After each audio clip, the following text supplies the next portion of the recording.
Hello আমার sweet cute বন্ধুরা, কেমন আছো তোমরা? নিশ্চয় আমার গল্প শুনে শুনে খুব সুখ নিচ্ছ আর আনন্দে আছো, তাই না? তোমাদের আনন্দ দিতেই তো আমি নিয়মিত তোমাদের জন্য নতুন নতুন গল্প নিয়ে হাজির হয়ে যাই। তো চলো, তোমরা যারা এখনও আমার চ্যানেলটি সাবস্ক্রাইব করনি তারা প্লিজ প্লিজ প্লিজ আমার চ্যানেলটি সাবস্ক্রাইব করে দাও।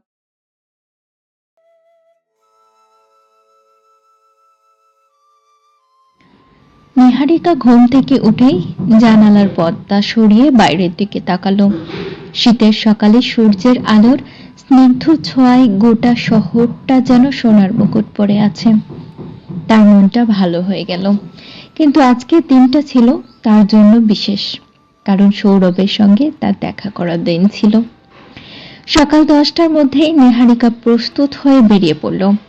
লাল শাড়ি আর হালকা গয়না তাকে অপূর্ব লাগছিল। স্টেশনের পাশে একটা ছোট্ট ক্যাফেতে সৌরভ অপেক্ষা করছিল। নিহারিকাকে দেখেই তার মুখে একগাল হাসি ফুটে উঠল।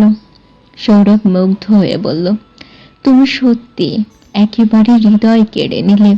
নিহারিকা হাসতে হাসতে বলল, তোমার মিষ্টি কথা শোনার জন্যই তো সাজলাম। ক্যাফেতে বসে তারা অনেকক্ষণ কথা বলল।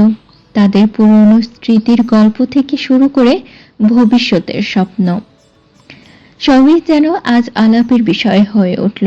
সৌরভের চোখে চোখ রেখে নিহারিকা অনুভব করল ভালোবাসা কত গভীর হতে পারে। সৌরভ প্রস্তাব দিল, চলো নদীর ধারে যাই।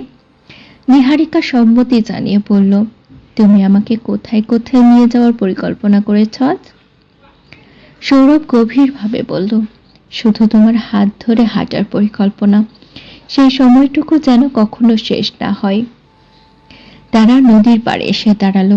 চারপাশে কুয়াশা মাখা প্রকৃতি। নিহারিকা সৌরভের হাত ধরে বলল, জানো সৌরভ, আমি সব সময় ভেবেছি ভালোবাসা কেমন হয়, কিন্তু তোমার সঙ্গে থাকতে থাকতে বুঝলাম ভালোবাসা হলো এমন একটি অনুভূতি যা কেবল অনুভব করা যায়।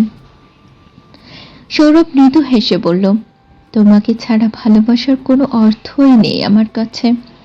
তোমার হাসিটাই আমার পুরো পৃথিবীকে রাঙিয়ে তোলে।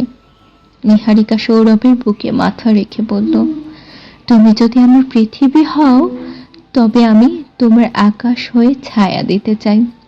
সৌরভ তার হাত ধরে বলল, তবে আজ থেকে আমরা দুইজন একসঙ্গে এই ভালোবাসার যাত্রা শুরু করলাম। আমাদের গল্পটা শুধু আমরা লিখব, আর অন্য কেউ নয়। নিহারিকার চোখে জল চলে এলো। ভালোবাসার এই প্রতিজ্ঞা যেন জীবনের প্রতিটি মুহূর্তকে আলোকিত করে তুলল। নিহারিকা সৌরভ নদীর পাড়ে অনেকক্ষণ ধরে হাঁটছিল। শীতের বাতাসে নিহারিকার চুলগুলো উঠছিল, আর সৌরভ মুগ্ধ হয়ে তাকিয়েছিল তার দিকে। চারপাশের নির্জন পরিবেশ যেন তাদের নিজেদের মধ্যে আরো ঘনিষ্ঠ করে তুলেছিল।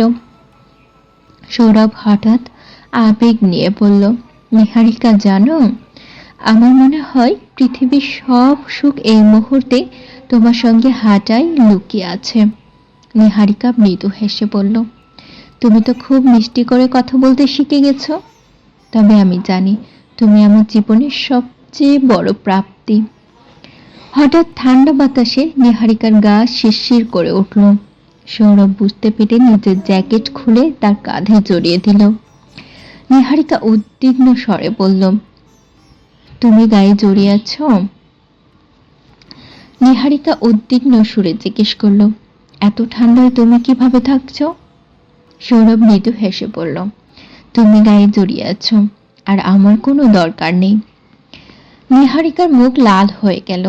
সৌরভ তার হাতটা শক্ত করে ধরল। নদীর পাড়ে বসে ছোট্ট একটা বেঞ্চে তারা প্রকৃতির সৌন্দর্য উপভোগ করছিল। হঠাৎই নিহারিকা গম্ভীর মুখে বলল, সৌরভ, আমাদের ভালোবাসার এই মুহূর্তগুলো কি সবসময় এভাবেই থাকবে? সৌরভ তার দিকে গভীর দৃষ্টি দিয়ে তাকিয়ে বলল, আমাদের ভালোবাসার সময়ের মতো চিরন্তন। শুধু আমাদের মনে রাখতে হবে যে ভালোবাসা মানে শুধু আনন্দের মুহূর্ত নয়, বরং একে অপরকে সব সময় পাশে রাখা। নিহারিকা মুগ্ধ হয়ে তার হাতটা শক্ত করে ধরল, বলল, তুমি যদি সব সময় এভাবে আমার পাশে থাকো তাহলে আমি আমার পৃথিবীর যে কোনো ঝড় সামলে নিতে পারবো। সৌরভ তার কপালে একটা চুমু খেয়ে বলল, আমাদের গল্পটা কখনো শেষ হবে না। ভালোবাসা প্রতিটি দিনকে সুন্দর করে সাজিয়ে দেবে। নিহারিকার চোখে জল চিকচিক করলো। সেই মুহূর্তে সে বুঝতে পারল ভালোবাসার অনুভূতি নয়, প্রতিজ্ঞারও। তারা একসঙ্গে ভবিষ্যতের দিকে পা বাড়ালো, নতুন স্বপ্ন আর প্রতিশ্রুতি